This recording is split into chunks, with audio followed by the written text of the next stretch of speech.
Merhabalar, Ayşe Deniz'in Örgü Evi YouTube kanalıma hepiniz hoş geldiniz. Kanalımdan kucak dolusu selamlar, sevgiler sunuyorum. Evet, yine bir tığ işi örgü çalışması ile sizlerle birlikteyiz. Bu videomda sizlere herkesin yapabileceği türde kolay bir modelle geldim arkadaşlar. Şöyle modelin anlatımı için elimde Alize Angora Gold simli ipim var. Şöyle renk kodunu merak eden olursa hemen rengimizi de göstereyim. Rengimiz 20 arkadaşlar. Güzel tatlı yeşil bir rengimiz var. Evet, tığ numaram ise şöyle her zamanki kullanmış olduğum 7 numara tığ kullanacağım. Sizler elinize uygun tığlar seçebilirsiniz. Hemen Bismillahirrahmanirrahim diyelim ve dilerseniz yapımımıza geçelim. Şöyle arkadaşlar, ben modelimi zincir üzerine kuracağım. Sizler dilerseniz bu modeli trabzan üzerine kurabilirsiniz. Lastik üzerine kurabilirsiniz. Şöyle ben zincirlerimi çekiyorum. Sizler de yapacağınız örgünün enine göre zincirlerinizi fazlasıyla çekin. Fazla gelen kısmı kesebilirsiniz. Şöyle ben bir miktar zincirimi çekip geliyorum. Evet, model gösterecek kadar zincirlerimi çektim. Burada zincirimden çekmiş olduğum kısımdan tuttum. 1, 2, 3 tane zincir daha ekledim. Hemen bu kısma ikili trabzan yaptım arkadaşlar. Şöyle. İkili trabzanımdan sonra buraya 1, 2, 3, 4 tane zincir çektim. Tığımın başına ipimi aldım. Buradan sayıyorum. 1, 2, 3, 4 ve 5. zincirimin içine trabzan olarak girdim. Tekrar 1, 2, 3, 4 zincir çektim. Tığımın başına ipimi aldım. 1, 2, 3, 4. Şöyle sayalım. 1, 2, 3, 4, 5. zincirimizin içine ikili trabzan. Tekrar devam ediyorum. 1, 2, 3, 4 zincir tığımın başına ipimi aldım. 1, 2, 3, 4, 5. zincirimin içine ikili trabzan. 1, 2, 3, 4 zincir tığımın başına ipimi aldım. Yine sayıyorum. 1, 2, 3, 4 ve 5. zincirimin içine yine trabzan yapıyorum. Modelimizin birinci sırasında bu şekilde yapıyoruz arkadaşlar. Evet, bu sıra sonuna bu şekilde geldik. Burada hemen tığımın başına ipimi aldım. İkinci zincirime de kenar kısımda yapmış olduğumuz gibi trabzan yaptım. Buradan devam ediyorum. Burada 1, 2, 3, 4 zincir çektim. Geriye döndüm. Tığımın başına ipimi aldım. Hemen şu birinci dibine değil ikinci kısma trabzan. Tekrar aynı yuvanın içine trabzan yaptım. Şöyle bir görüntümüz oluştu. Tekrar burada tığımın başına ipimi alıyorum. Arada hiç zincir çekmeden hemen şu kısma giriyorum. Buraya yine trabzan yapıyorum. 1, aynı yuvanın içine 2. 2 tane trabzan yaptım. Arada 1, 2, 3 tane zincir çektim. Yine aynı yuvanın içine trabzan oluşturdum. 1, 2, 2 tane trabzan daha yaptım.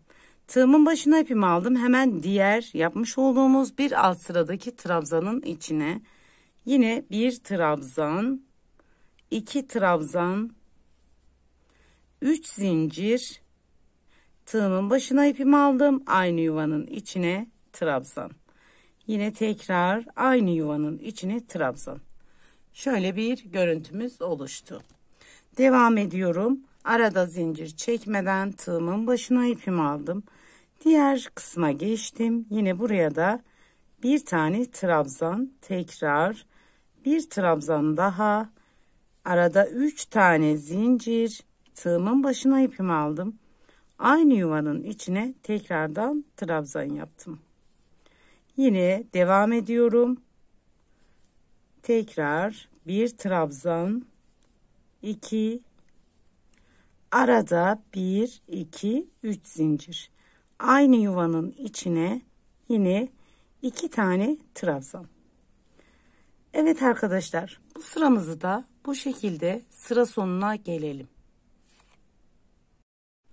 Evet, şöyle sıra sonuna geldim. Burada yapmış olduğumuz gibi hemen burada tığımın başına ipimi aldım. Şuradaki birinci hemen trabzanımdan girdim. Buraya iki tane trabzan yaptım. Buraya 2 tane zincirimi çektim. Tığımın başına ipimi aldım. Hemen zincirimin içine battım. Kenarı bu şekilde yarım örnek olarak devam edeceğiz. Tabii ki yeleklerde sizler bu modele kenar trabzanları ekleyebilirsiniz. Ben model olarak gösteriyorum arkadaşlar. Modelimin 4. sırasında ise hemen 1, 2, 3, 4 zincir çektim. Tığımın başına ipimi aldım. Burada hemen dibine 2 tane çekmiş olduğumuz zincirin içine 1, 2, 3, toplamda 4 zincirim ile birlikte 5 tane trabzan yaptım. Burada hemen ilmeğimi bu şekilde uzattım. Şu görmüş olduğunuz kısımdan ilmeğimi şöyle aldım. Burada kabartmalı bir tomurcuk yaptık.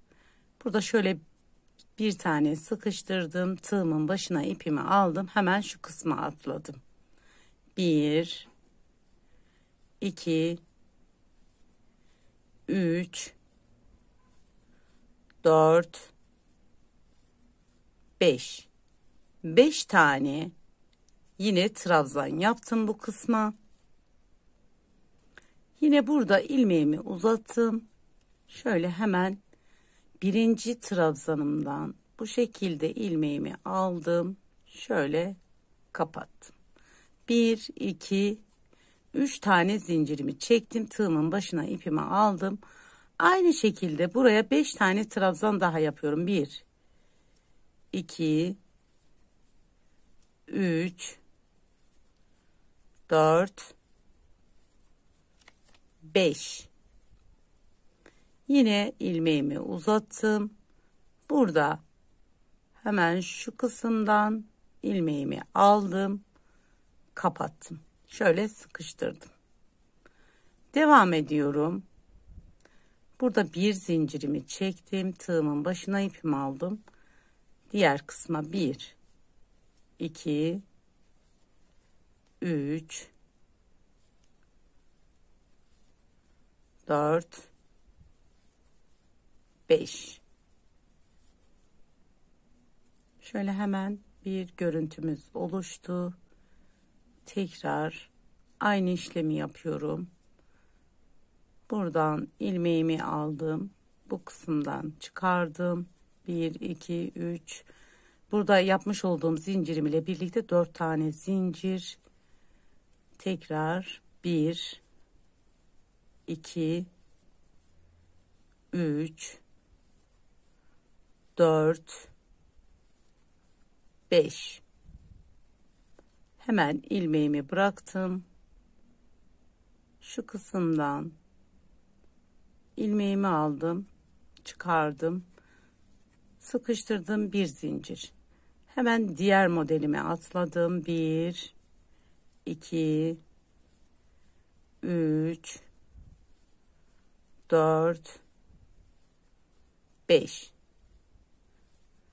Sıra sonuna kadar bu şekilde aynı işlemi yapıyoruz arkadaşlar. Şöyle sıra sonuna gelelim. Evet, şöyle hemen sıra sonuna geldim. Kabartmalı bir model arkadaşlar. Şöyle göstermek istiyorum. Kabartmalı bir örnek. Şöyle hemen tekrar burada son örneğimi yaptım.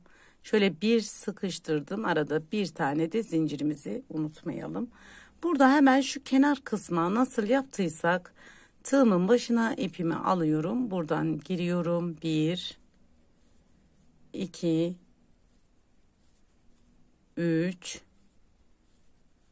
4 tane trabzan, yine aynı şekilde buraya bir tane yarım örnek kuruyorum. Şöyle bir sıkıştırdım, bir tane de zincir, aynı yuvanın içine bir tane trabzanımı yaptım. Şöyle yarım örnek olarak kurduk. Şimdi buradan itibaren modelimizi bir kez kurmuş olduk. Şimdi devam ediyorum. Burada modelimizi ikinci kez nasıl kuracağımıza gelelim. Yine bu alt kısmında ne yaptıysak şimdi tekrarı. 1, 2, 3 zincirimi çektim, geriye döndüm. Hemen bu kısımdan bir trabzanımı yaptım. Şöyle bir alt sırada yaptığımızı tekrar ediyoruz. Burada ne yaptık? 4 tane zincirimizi çektik. 1, 2, 3, 4. Tığımın başına ipimi aldım. Hemen buradaki iki yaprak arasında yapmış olduğumuz zincirin içine trabzan. Arada 4 zincir. 1, 2, 3, 4 zincir. Tığımın başına ipimi aldım. Yine 2 tane yaprağın arasına trabzan. 1, 2, 3, 4 zincir. Tığımın başına ipimi aldım. Yine buradaki zincirin içine trabzan.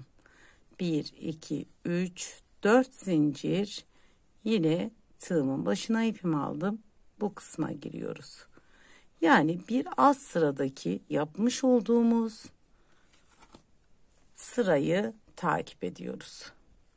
1, 2, 3, 4 zincir, tığımın başına ipimi aldım.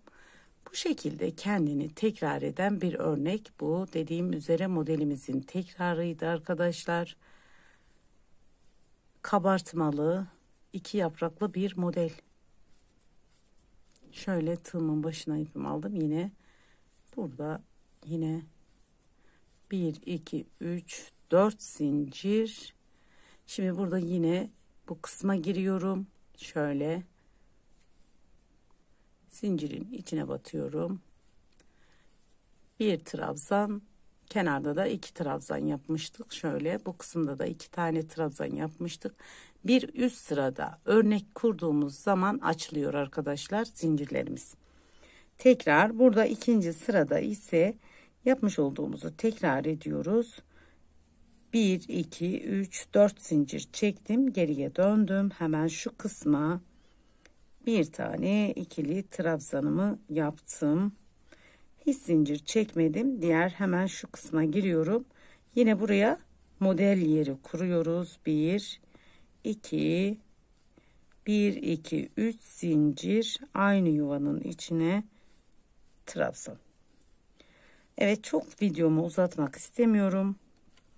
Anlaşılır bir şekilde anlattığımı düşünüyorum arkadaşlar. Şöyle modelimizi hemen göstereyim. Gerçekten kabartmalı bir örnek. Şöyle arka yüzünde göstereyim. Evet, ben örneğimi sizler için birkaç sıra daha ilerleyip modelimin ilerlemiş halini sizlere göstereceğim. Evet arkadaşlar, şöyle modelimi birkaç sıra ilerledim. Şöyle kabartmalı 2 yapraklı bir model.